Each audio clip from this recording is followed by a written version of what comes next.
Welcome to the Unpolished MBA. I'm your host, Monique Mills, and we're in season 10 of this podcast.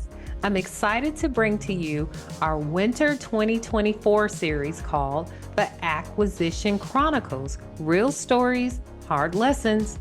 This series focuses on the real world experiences of buying and selling small businesses. For those of you who don't know me, I run TPM-focused strategy consulting, where I work with startups and small businesses to align their strategies and drive growth through innovation. About 2 years ago, I entered the acquisition space myself and have been actively reviewing deals ever since. Now, this series isn't about theoretical advice. It's about real stories from the trenches. And as someone who's actively navigating this world, I'm sharing my own experiences along with my incredible co-hosts, Jed and Kinza, who bring their unique perspectives as acquisition entrepreneurs as well. Now, we're sharing not only our stories, but those of our network as well. Some things must be kept anonymous because of the situations, but together we're sharing the real deal about what to look out for and how things can go very, very wrong, which is something no one is really talking about in this space. But it's important for everyone to know who may be on or considering joining this space. So whether you're thinking about selling your business, looking for your next big opportunity, or just curious about how this all works, this is the series you'll want to follow. Hey, Unpolished MBA listeners. I'm Kinza Azmat, and my path to entrepreneurship is anything but polished. From engineering at Southwest Airlines to supply chain at Apple, I got tired of being a cog in the wheel. So I became a business broker instead and advised on $26 million in deals across industries. Then I bought a few companies of my own and pulled off an unexpected turnaround. Now I help other entrepreneurs navigate their small business journeys, from buying to selling to everything in between. And hi, everyone. I'm Jed Morris. I'm a 10-year Air Force veteran and NYU Stern MBA graduate. After leaving the military, I pivoted into big tech. Before realizing corporate wasn't for me, I bought 2 businesses in Southern California. And I learned a lot about what it means to operate and ultimately fail in small business. Today, I'm focused on the defense industry, where I'm buying businesses and then mentoring aspiring searchers on how they can best navigate the journey. So continue to listen to new episodes that will drop every Tuesday from December 3rd to February 25th, 2025. Learn more at unpolishedmba.com/ETA. Now let's dive in.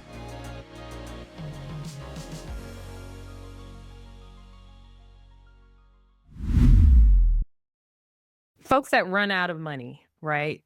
Or are already low on money when they're getting started. What were you going to say to that, Kinza? Buying a business is a life-encompassing decision that you have to bring whatever partner exists into. You have to bring your personal finances into. You have to really figure out if you want to go the personal guarantee SBA route, or if you want to raise a search fund and get investors to come on board. If you have a job right now, the best thing that you could do for yourself is set aside some time on a weekend and really reflect and consider all of the options at hand. Talk to your partner or spouse, if applicable, about those options, the trade-offs for each one, and make a choice about what the plan looks like moving forward. And, I was coming from the consulting space.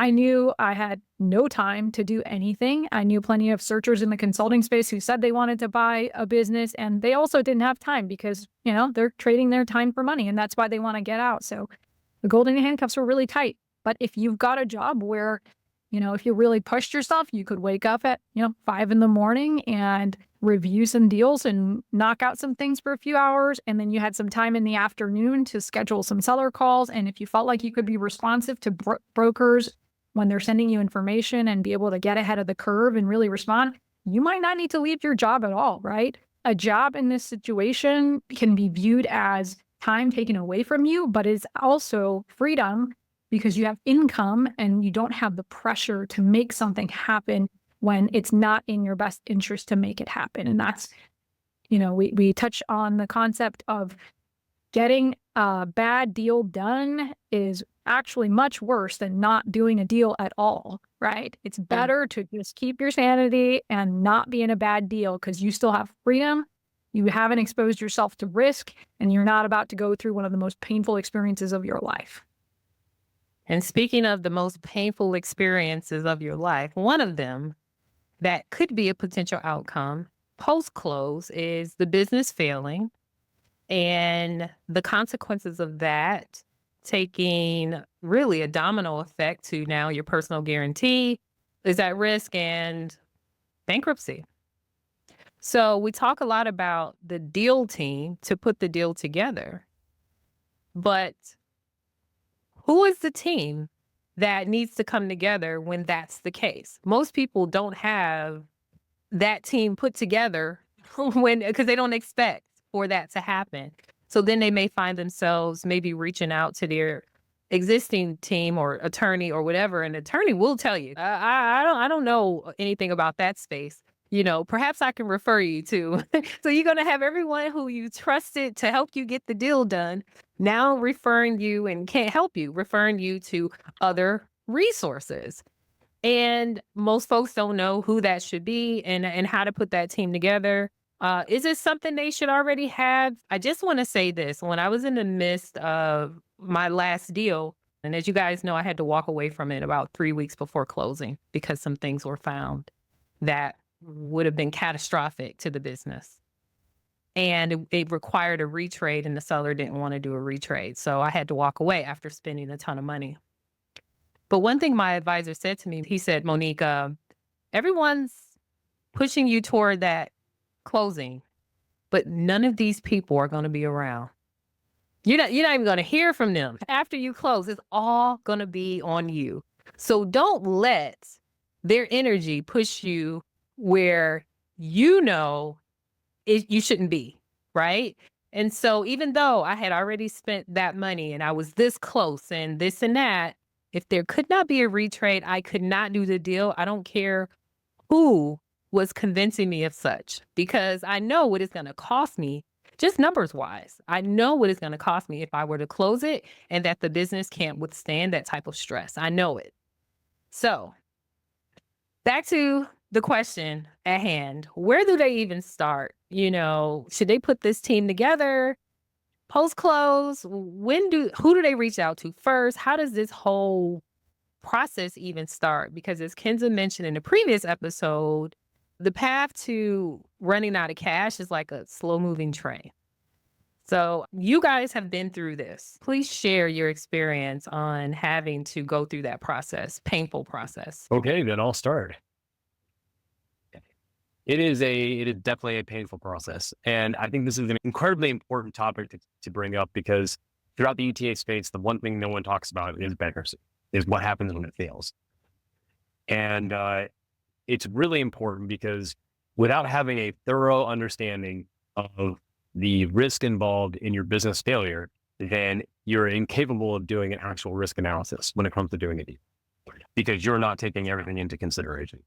So with that said, I think there are a few things that are critical to have in place. The first and most important person in your team is your spouse, if you have one. Because when you move into a period of insolvency in your business, and then the business heads towards bankruptcy, there is no more important partner than your spouse, period. When my business moved into insolvency and then ultimately into settlement and bankruptcy, I remember afterwards, we lost everything throughout the process, And I remember listening to one of my coaches, Myron Golden. He's fantastic, and he was saying that he also went through a point where he lost everything, and he was talking about how during the time he felt like he lost, quote, everything. He said, "I'll never say that again. I didn't lose everything. I kept my wife and my kids and my family. I lost all my money, and I can replace money." And I heard him say that 4 months after my business settlement closed, and I lost everything. I remember thinking, I'm never going to say that again. So no, I didn't lose everything. But what did you lose though? What did you lose? I lost all my money. I lost my house. I lost our cars, all of the financial and tangible assets in life. Tangible. I lost those. They take your 401ks. Do they take all cash that you have, liquid or liquid? Okay. All of it. And at this point, I was able to forego personal bankruptcy. So not only did I lose all my money, but I now have a significant amount of debt. Now, I could clear that through personal bankruptcy. Have not done that yet. Don't think I will. I think I'll be able to pull out of that. But still, when it comes to financial assets, they're gone. And that's why your spouse is the most important person in this process, because it is a life-shattering event, especially when you spend your whole life, going to school, trying to make every year better than the year before, getting a good job, getting into a good career, getting promoted, all the work we all do to try to better our lives every single year. And then for all of that to feel like it's coming crashing down in one fell swoop. And I do mean a fell swoop, because when your business goes under, the process of shutting down your business is a slow moving train. The process of you running out of money happens immediately. Like, it doesn't just trickle away. Like, I knew the business was in trouble for months, and we were working to help save it, but I kept working, believing we could save it. And also because we don't have another option. It's like, you can't allow the business to fail. But when it does end, when it does finally fail, and there's nothing more you can do, it is gone. It is not like real estate where there's a property left over and you can then sell that and you've got some money. Like, it is gone. The cash is gone. You paid it out in payroll. You paid it out in accounts payable. There is no money left for you. And not only that, whatever money there happens to be is required by law first to go to payroll. And then second, you've now moved into corporate insolvency. So you're now everything you do is going to be judged based on a corporate bankruptcy court, if that is required. And so you now have legal obligations for the assets under your control. These are not your things. You do not own them. The bank owns them. So you very quickly go from, I'm the owner, all this stuff is mine, to I am broke and unemployed and none of this stuff. And all the stuff that is mine is about to be auctioned away to help cover the cost of the stuff that is no longer mine. I talk to people all the time, unfortunately, who are going through this very scenario. One person just 2 days ago who's going through this right now. And there are lots of, strategies that you can go about to try to, mitigate the physical, tangible asset risks. Different states have different homestead laws, for instance. SBA tries to get around that. But you have to assume that when you sign a personal guarantee and your business fails, you will lose everything: your 401ks, your retirement accounts, your spouse's retirement accounts. They probably co-signed on that PG as well. So you have to assume that's what's going to happen. That doesn't mean that's going to happen. You could negotiate an outcome with the bank. You could negotiate outcomes with your creditors, and you should do everything you can to do that. There's more, like, if you've got a seller's note, if there's something else happening, there could be a settlement in your future that could change everything as well, for better or worse. There's a lot of unknowns, but you have to assume you're going to lose everything. And you also have to take a really deep breath and realize that it's going to be okay, because it's just money and you will survive. You didn't lose everything you learned. You haven't lost your experience and your intellect and your ability to get things done or to get a job. So just take a deep breath, because you will survive. When the business fails, it's all in the name of the business. It's not your name that's being dragged through all of these administrative, judicial processes. Is that correct? For the most part, yes. If you are incorporated, and not every business is. So if you are a LLC, incorporated business, if you're an S Corp or a C Corp, then yes, it is the business going through this process. And as the primary fiduciary and shareholder of the business, you represent the business. Now, once you get through all of that, if you've signed a personal guarantee on the debt, then once the business is being resolved, any outstanding debt then comes to you personally. And now you personally have to go through that as well, because now you're liable for the debts of that business. However, if you're unincorporated, if you're a partnership, or just operating as an individual, then yeah, it's you. There's nobody else. You will own that stuff. And so I know people think, oh, well, everyone's got an LLC. I met an owner of a business that's doing 8.5 million top line revenue who's running as a partnership. So Wow. everybody is incorporated. So just keep these things in mind. But yes, absolutely. It's the corporation going through it. But that's why the number 2 most important person is your lawyer. And it really matters who your lawyer is. Everyone has their own idea of like what they should invest in. But I was a self-funded searcher. I was very hesitant to spend money on things where I didn't need to spend money on them. And I almost didn't hire a lawyer. I tried to bootstrap my own LOIs and all this kind of stuff. But I was at least smart enough to realize that, like, when it came time for due diligence and purchase agreement, that I would need a good. So luckily for me, I looked around, I found a really good lawyer with a really good legal team that I explained my situation. I explained what I was trying to do. They were on board. We worked together. And by the way, they ended up being really great as a lead generation source as well. They're like, oh, you're looking for these types of businesses? Here's a huge database. And then they gave it to me. That was great. So they were very helpful that way too. The most important, the reason I say it's number two isn't just because of the one, running bat for you on the legal front, which of course they are, but when things hit the fan, when your business goes under, when you're dealing with a lawsuit, when you're moving into a settlement, if you're moving into litigation, the last thing you want to do when you really need a good, sharp legal team is to not have one and now have to make 30 frantic phone calls trying to find someone who can represent you. And every single time you're on that phone call, you're trying to give them context to your situation.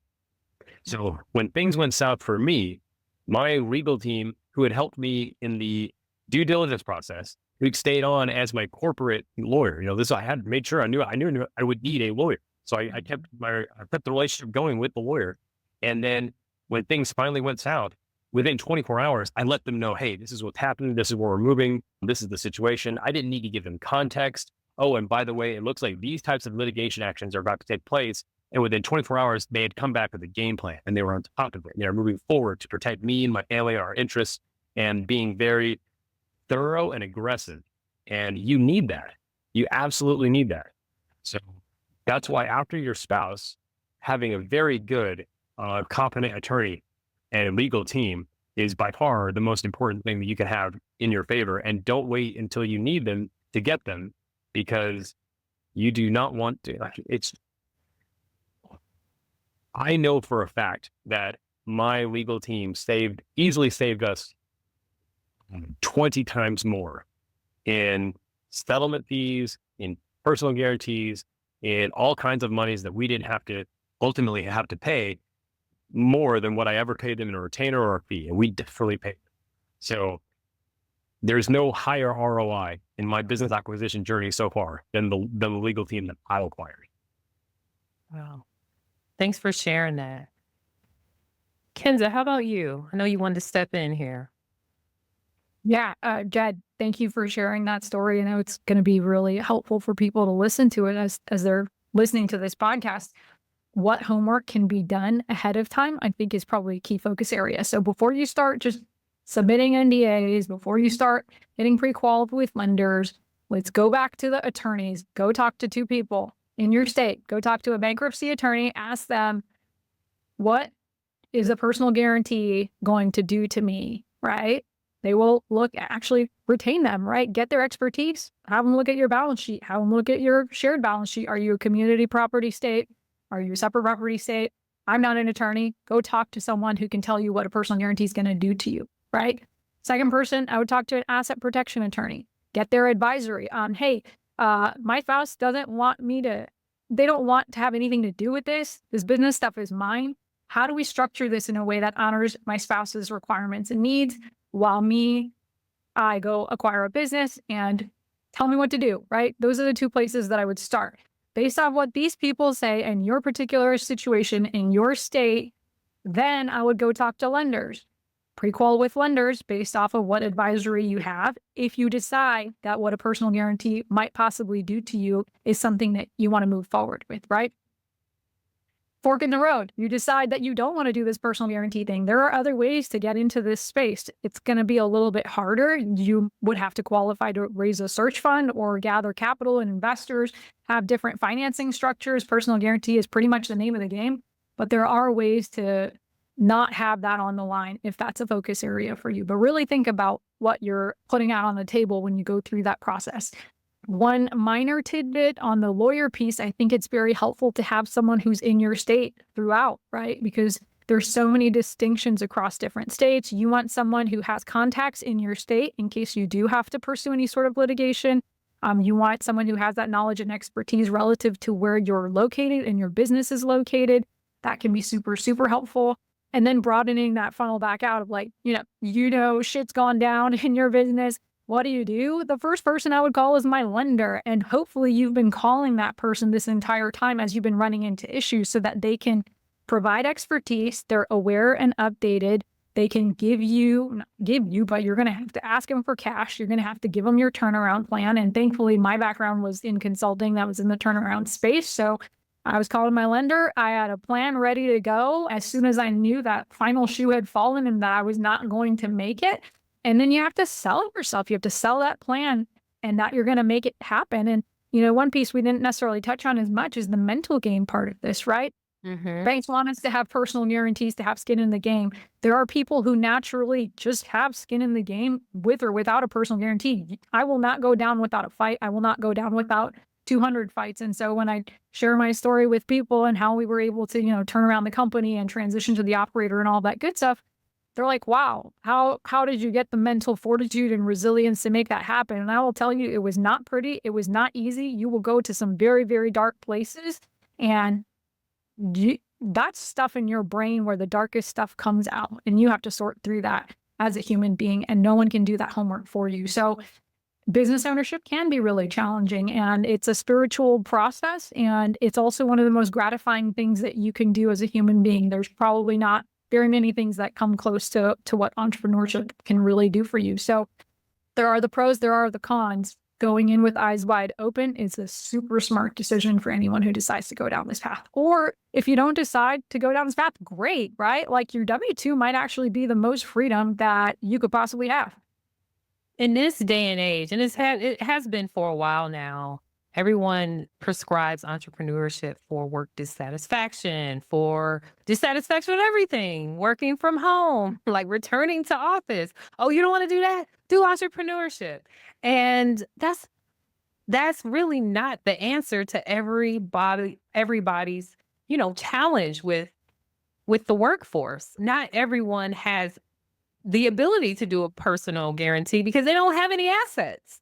Right. And also they may not have relationships to get investors, or, it's a whole bunch of things. So entrepreneurship is not the end all be all for everyone. And, when we talk about boring businesses, we know the individual and individuals who have pretty much coined that phrase, and we know who has made that popular.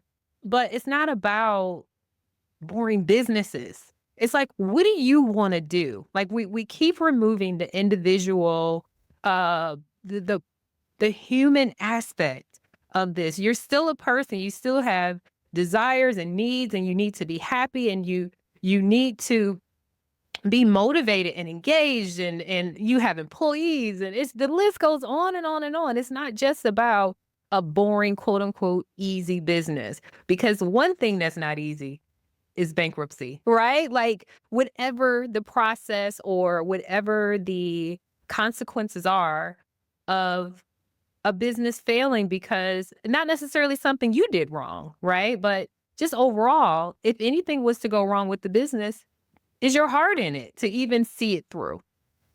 You guys mentioned on a previous episode about this book, this turnaround book.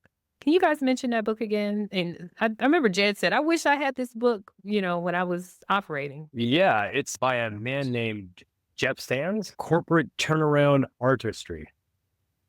Okay, Corporate Turnaround Artistry. I'm going to put that in the show notes again. We mentioned it, I think, on episode 134 or 135, but I'll put that link to it in there. So I think Kinza also mentioned that book. She said, there's not really many books around the turnarounds. What's so special about this book? I think what's really special about it is that, Jeff put together basically, the Bible of how to take a business that's failing and help it survive and turn it around, and like you said, there's not a lot of books on that. It's very hard to find, courses and premium MBA programs talking about corporate turnarounds. But the real important part that I think small business owners, especially like ETA buyers, need to look at is that it really helps you get a firm understanding of two things. One, your cash conversion cycle and how that impacts operations. And two, your capital stack.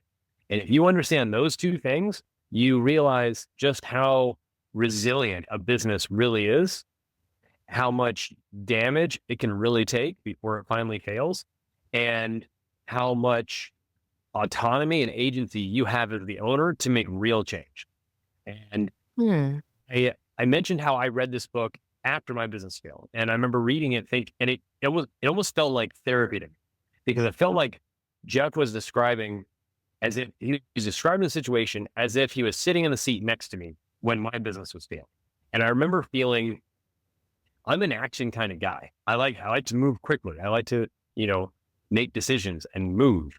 But I also remember that, looking back, there were things that I should have done that I didn't do because I was worried that those actions would destroy the business. Like, I remember at one point thinking, if we really, maybe the right move here is to fire our 40% of our least productive customers and 30% of our least productive staff.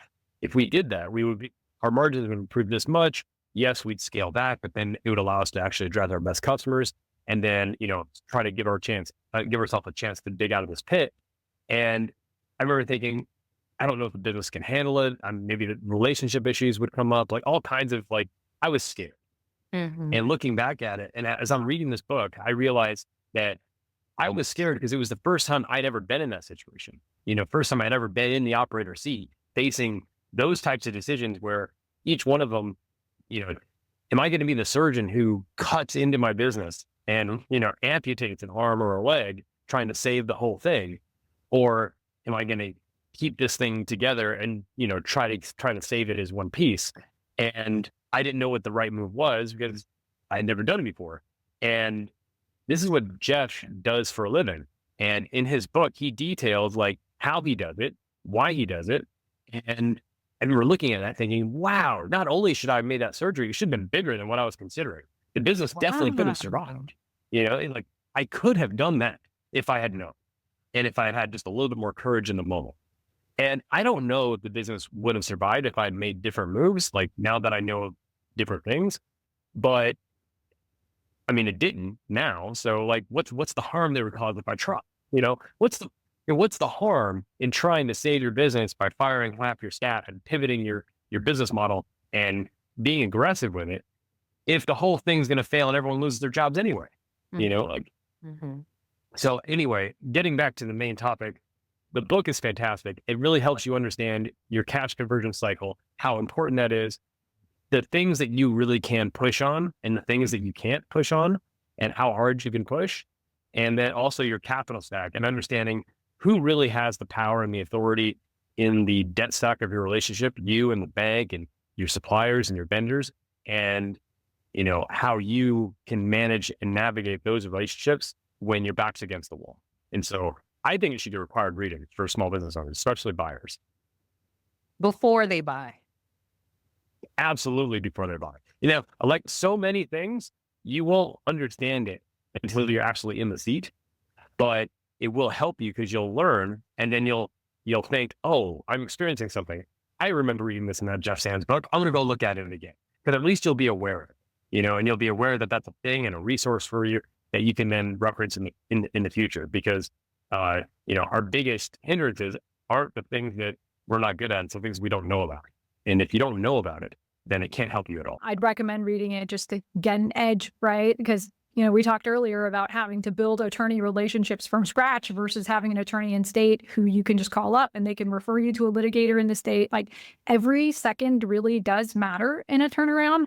I read Jeff's book afterward, and it also felt like catharsis for me. I think the things that were different for me is, strangely, I was fortunate enough to have a really tough situation right from the jump. So I was kind of already on my toes a little bit. And so every time another shoe would drop, I had already been kind of making the really tough calls that I needed to be making. And, we all ask ourselves, if I'd done this differently, what would have happened here? Or if I had done this, would this and this have transpired later on? But yeah, I kept making the cuts, and they were big cuts. And I think the part that we don't really talk about as much is it's a living, breathing organism, right? You're doing an amputation live. Sometimes you don't have a tourniquet, and it's going to be bad. It's a bloodbath, and there's going to be certain people that are on board. There are others who are not, but the focus is profitability immediately. And if you're fortunate enough to see that ahead of time based off of the leading indicators to a problem with cash, then you can take more action more quickly. And, I had to go to some really tough places, like laying off team members, which people always criticize mass layoffs and things like that, but you're serving the company, right? If the company didn't exist, nobody would have a job. So as a business owner, you've got to go to some really like morally challenging places that decisions are not easy. I mean, I closed down 14,000 square feet of office space in the span of like 6 weeks, negotiated out of multiple leases, had to address all of that bleeding. I mean, we're talking about me like dumping desks myself with, a junker crew. I was the one actually doing all of that. And at the same time, you're trying to figure out, is collections working? Is the team slowing down, or is the payment actually slowing down? And you're kind of just everywhere doing everything all at the same time. And I wish it was pretty. I'm sure if I got thrown into another one, it would be a lot prettier. But yeah, we survived and we made it. And I'll take that as a little chink in my armor. The way you guys describe this process, it just reminds me again of something we spoke about a few episodes ago, how when you're a searcher, you're the operator, you're pretty much going through all of this stuff alone. When I see these things happening in larger companies, there's teams, there are lots of people there for discussion, for, what if, planning scenarios. And I remember when I was in corporate, we had to cut back. This was right after 2009 timeframe. And we had over 2 million square feet of property throughout the state. And, we was going to have to lay off some people. We were going to have to figure out what to do. And I was like, well, we have to consolidate some offices. We're going to have to allow some of these bigger offices that we can't, some landlords won't let you out the lease, and you still responsible for that lease. And there was some landlords that are like that. But then again, I have a team full of people where we're making these discussions, and some of the things we decide, okay, we can't get out of the lease. Guess what? We're going to move in another business and they're going to share the space. So then we would rearrange the cubicles, the way the whole office flowed, and allowed another company to join our space, and like all these things that for especially for folks that are new in their careers that have not experienced anything like this, you don't even know that that's a possibility, right? Let's do this sign. Let's put their name here and our name there. We use the same entrance, but they actually help carry the financial load of the business. Other places we moved out literally in the middle of the night over the weekend. They got somebody else moving in, and so just it's just like, if you've never felt the crunch, even when it's not you, right, and you're in corporate, I mean, you literally, your head is gonna spin.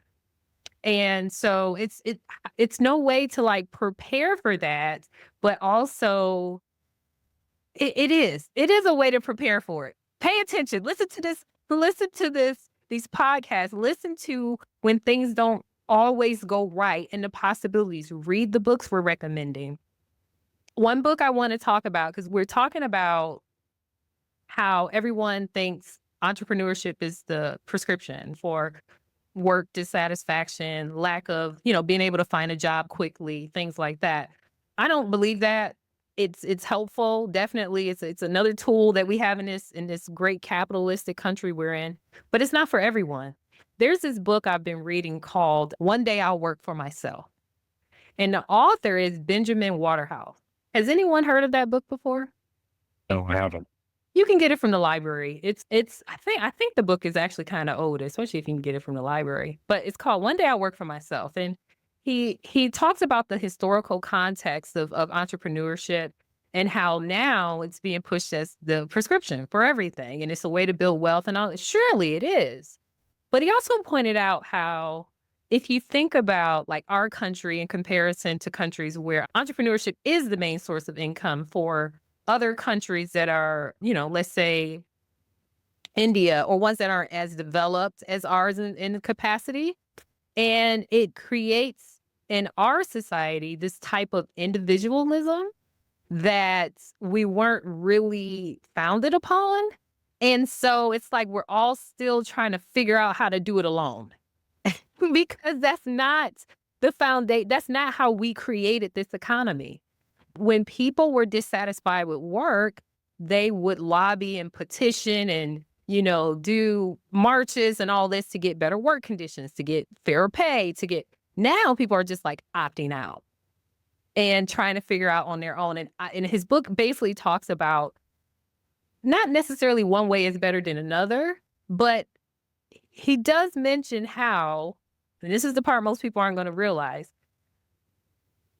most entrepreneurs that kind of wing it aren't making any money.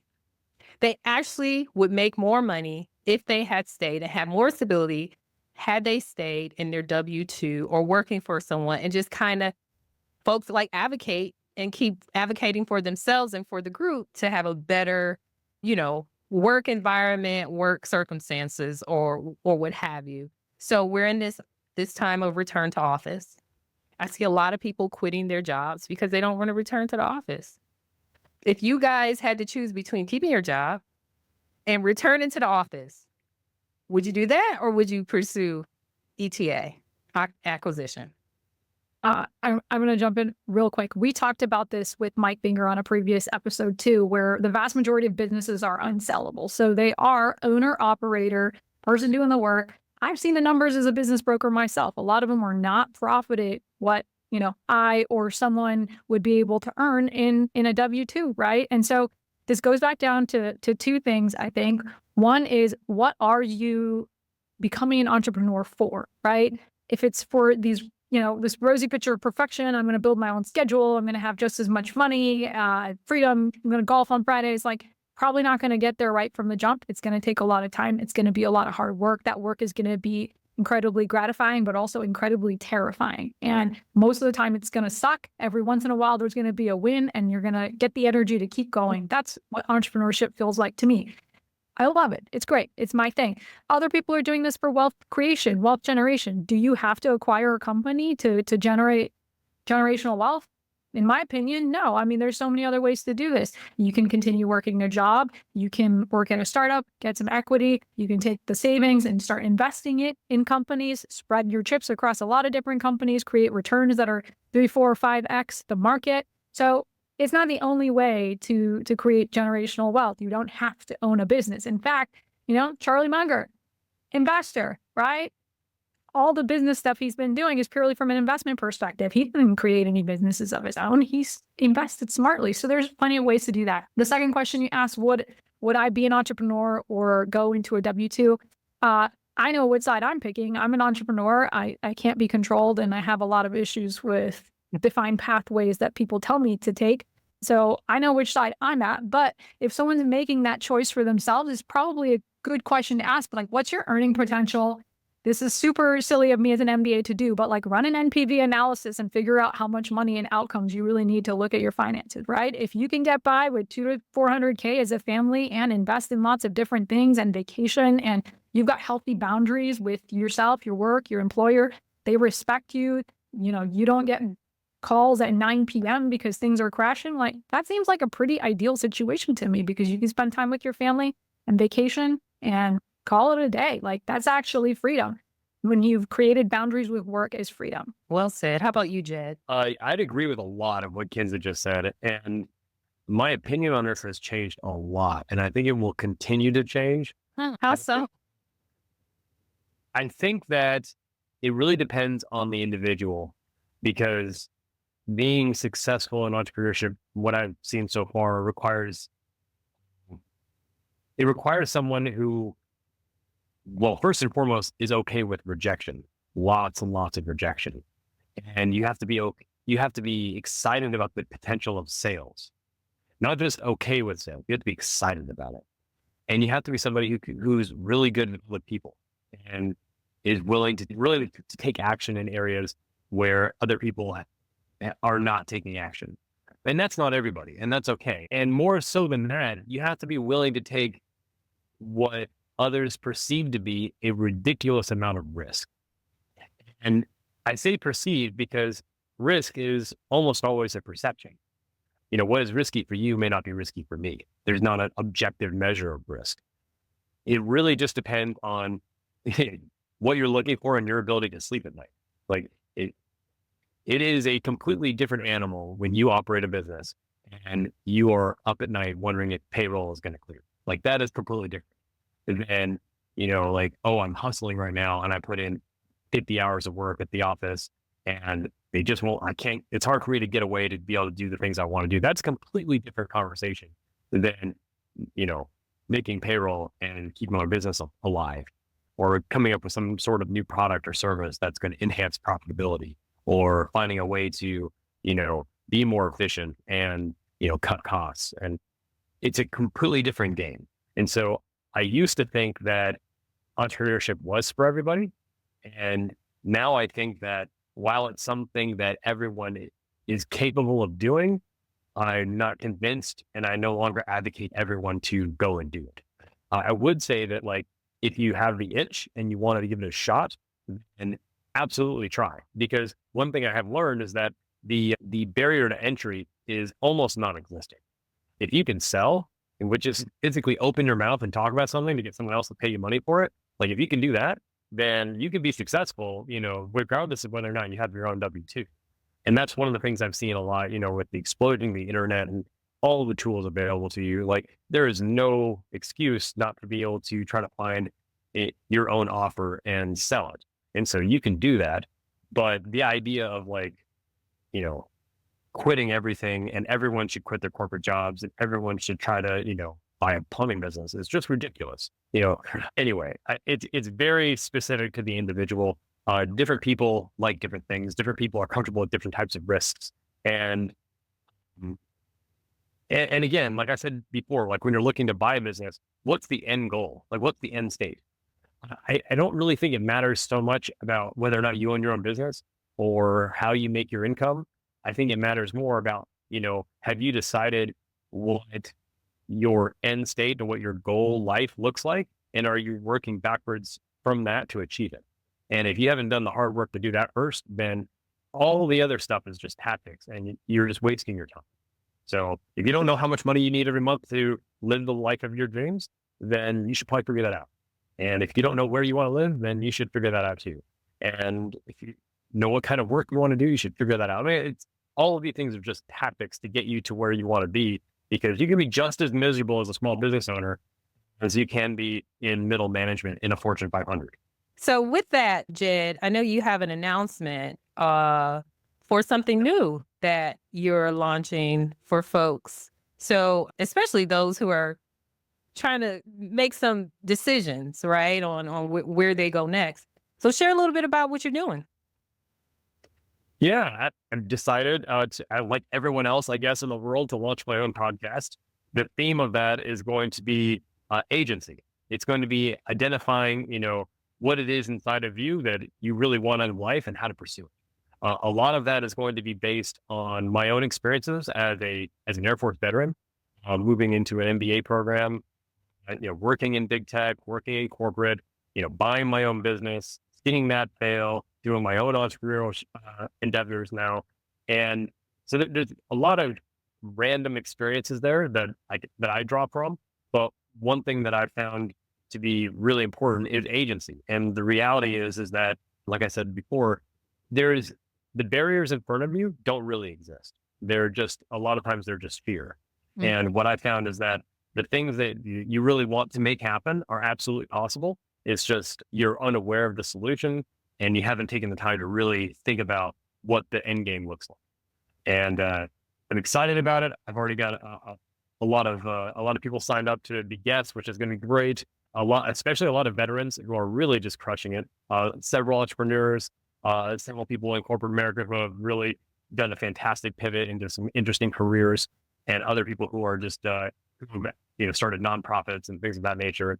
And the main goal is just to show you that, especially for veterans, there's this thought process that after you should do 20 years in the military. Everyone should. And if you get out early, then you're a loser.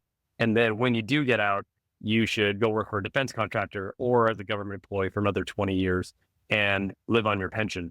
And what I found is that the world really is your oyster. And I'm talking to veterans who have gone on to medical school, at the age of 50. I'm talking to veterans who have gone to Hollywood and have become actors within the last 4 years, which is wild. I mean, it's COVID. So, is impressive and it's incredible. And it just comes down to agency, your ability as an individual to move things in your favor and to make things happen and not waiting for them to happen for you. So thank you for the call out. Excited about it. Looking to see where this heads in the future.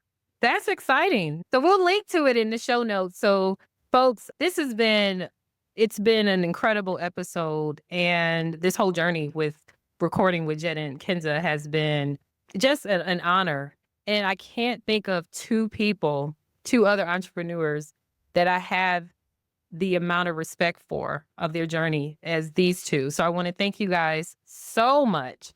And Jed, we're going to be listening to your podcast too. But folks, don't forget, we're still releasing a few more episodes before, we wrap up. But these two folks, if you're not following them, you need to. You'll learn a lot. And they're incredibly, not just smart, but kind, resourceful. And so if you have questions about things, if you have any questions about anything we mention here, you can always reach out to them. And so their links are in the show notes, every single episode across all platforms. So with that, we're going to sign off in this episode. Thanks, guys. Thanks for joining us on the Acquisition Chronicles. Today's episode hopefully gave you some key takeaways and reminders. We appreciate you listening. And if you found value in today's discussion, please share the podcast with someone who might benefit. We'll be back next Tuesday.